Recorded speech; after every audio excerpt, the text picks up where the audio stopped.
여러분, 요즘 삼천당제약 주가 보면요. 진짜 삼천당제약이 아니라 삼천당 가는 주가라는 말이 왜 나오는지 알겠죠? 근데 이런 장에서 가장 위험한 게 뭔지 아세요? 오르는 이유를 내가 상상으로 채워버리는 것이에요. 그래서 오늘은 상상 말고 공시와 뉴스로 확인되는 팩트만 먼저 깔고 그 다음에 차트로 어디가 꺾일 자리인지까지 현실적으로 보겠습니다. 오늘 영상 결론부터 예고하면 이거예요.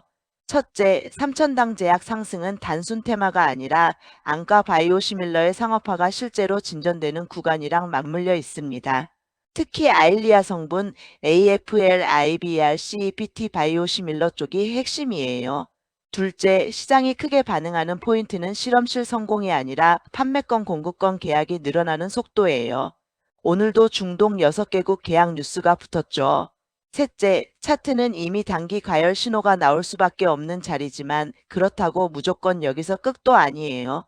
대신 꺾임이 나오면 어디에서 멈출지 지지선, 돌파가 나오면 어디까지 열릴지 저항선 가격대를 정해놓고 대응해야 합니다. 자, 시작해 볼게요. 1회사 한 줄 정의 안과 기반 바이오시밀러 상업화 경구 플랫폼 기대. 삼천당 제약은 기본적으로 제약 제조 판매 기반이 있고 시장이 크게 보는 축은 두 가지입니다. 안과 영역 특히 아일리아 바이오시밀러 SCD411, 경구 플랫폼의 경구 세마글루타이드 등과 장기 지속형 플랫폼 관련 기대. 여기서 오늘 주가를 움직이는 건 1번이 훨씬 강합니다. 왜냐하면 시장은 기대보다 계약과 매출에 더 크게 반응하거든요. 이 오늘 그리고 최근 주가가 뜨는 직접 트리거 중동 6개국 추가 공급 독점권. 오늘 나온 핵심 뉴스는 이겁니다. 아일리아 바이오시밀러 SCD411 관련해서 중동 6개국의 추가 공급 계약 독점 판매권 성격이 붙었다는 내용. 이런 뉴스가 왜 강하냐면요. 안과 바이오시밀러는 개발했다 보다 어디에서 누가 어떻게 팔아줄 거냐가 매출로 직결됩니다. 즉 판매권 유통권의 확장 상업화 지도맥과 넓어지는 것이고 그게 곧 언젠가 실적이 커질 수 있다를 좀 더 가까운 미래의 숫자로 바꿔줍니다.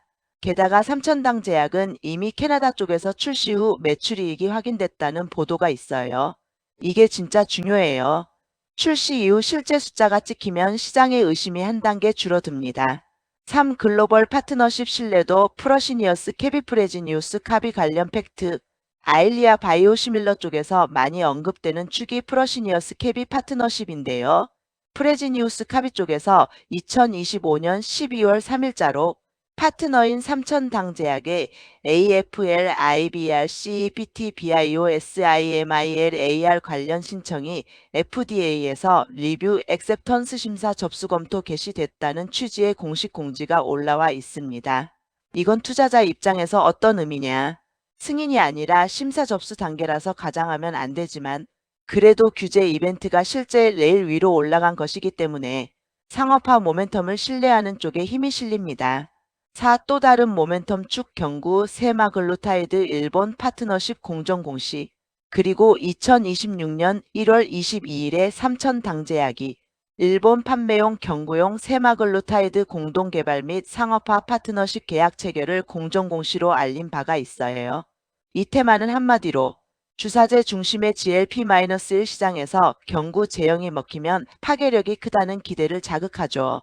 다만 이 축은 기대가 큰 만큼 일정 임상 규제 상업화 변수가 많고 당장 오늘의 급등을 만든 직접 원인이라기보다는 멀티플을 올려주는 스토리로 더 많이 작동한다고 보는 게 안전합니다. 즉 단기 급등의 1순위 재료는 안과 쪽 계약 확장, 오실적과 현금 흐름 스토리가 붙기 시작했다는 점.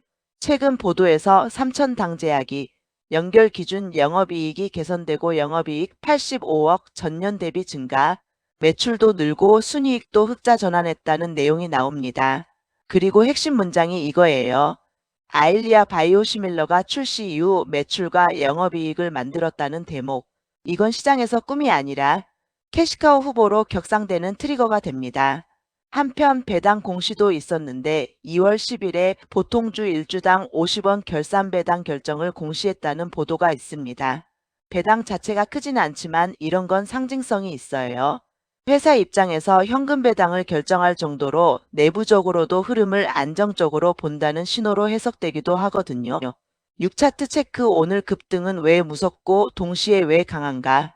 이제 차트로 갑니다.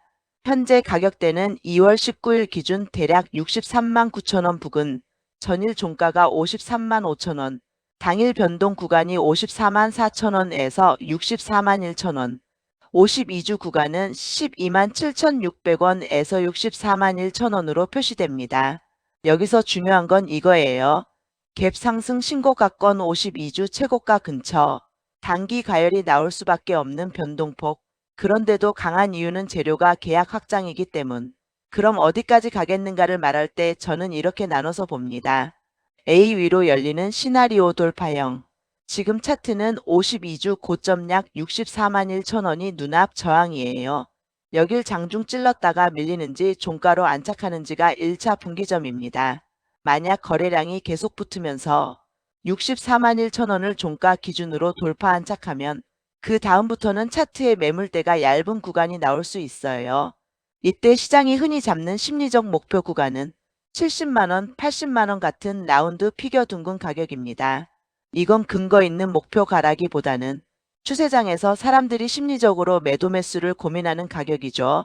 즉 돌파가 확인되면 상단은 연리대 변동성도 같이 커진다가 핵심입니다. 비꺾이는 시나리오 가열 해소형. 반대로 신고가권은 늘 이런 패턴이 나올 수 있어요. 장중에 위로 쏘고 추격 매수 붙고 윗골이 달리면서 밀림. 그럼 어디가 1차 지지냐? 저는 오늘 데이터 기준으로 이렇게 봅니다. 1차 60만원 부근 심리선, 2차 55만원대. 오늘 시가권 초반 매물 가는 구간, 3차 53만 5천 원 전일 종가. 여기 깨지면 단기 트레이더는 심리가 급격히 흔들릴 수 있어요. 그리고 더 아래로는 50만원 부근이 또 심리 지지선이 됩니다. 정리하면 올라갈 때는 천장 없이 열릴 수 있는데 떨어질 때는 계단식으로 빠진다. 이게 신고가권 변동성의 본질이에요. 7. 지금 구간에서 가장 위험한 착각 3가지. 좋은 뉴스가 나왔으니 내일도 무조건 오른다. 아니에요. 좋은 뉴스가 나오는 날이 단기 고점이 되는 경우도 많습니다. 바이오 시밀러니까 무조건 대박이다. 바이오 시밀러는 경쟁 가격과 가유통 구조에 따라 성공이 갈립니다. 품목보다 판매 구조가 중요합니다. 경구 GLP-1 얘기까지 있으니 그냥 들고 있으면 된다. 이것도 조심. 경구 플랫폼은 기대가 큰 만큼 시간이 오래 걸리고 변수가 많아요. 단기 급등 구간에서 이 스토리를 이유로 무조건 물타기 하는 건 위험합니다. 8. 대응 전략. 추격을 하더라도 규칙을 세우자. 여기서 누가 제일 힘든지 아세요? 이미 들고 있는 사람은 더 먹고 싶고, 안 산 사람은 지금이라도 타야 하나가 미치겠고, 오늘 산 사람은 이거 꺾이면 어떡하지가 무섭고, 그래서 규칙이 필요합니다. 신규 진입이라면 오늘처럼 변동 큰 날은 한 번의 풀매수가 아니라 분할로 접근하는 게 그나마 안전해요. 이미 보유 중이라면 일부 수익 실현 나머지는 추세 추종 같은 식으로 감정이 아니라 시스템으로 움직이는 게 좋아요. 꺾임 확인 기준을 정해라. 전일 종가 53만 5천 이탈 시 단기 비중 축소 혹은 60만원 이탈 시 단기 대응. 이런 식으로 본인이 보는 지지선 기준을 정해야 합니다. 9. 오늘 한 문장 결론. 삼천당 제약의 급등은 허상만으로 뜬 게 아니라 아일리아 바이오시밀러 상업화가 계약 확장으로 눈에 보이게 진전되는 흐름 위에 올라탄 겁니다. 다만 지금은 신고가권이라 더 갈 수도 있지만 꺾이면 변동성도 크게 나온다는 걸 인정하고 지지선과 대응 규칙을 미리 정해두는 게 핵심입니다.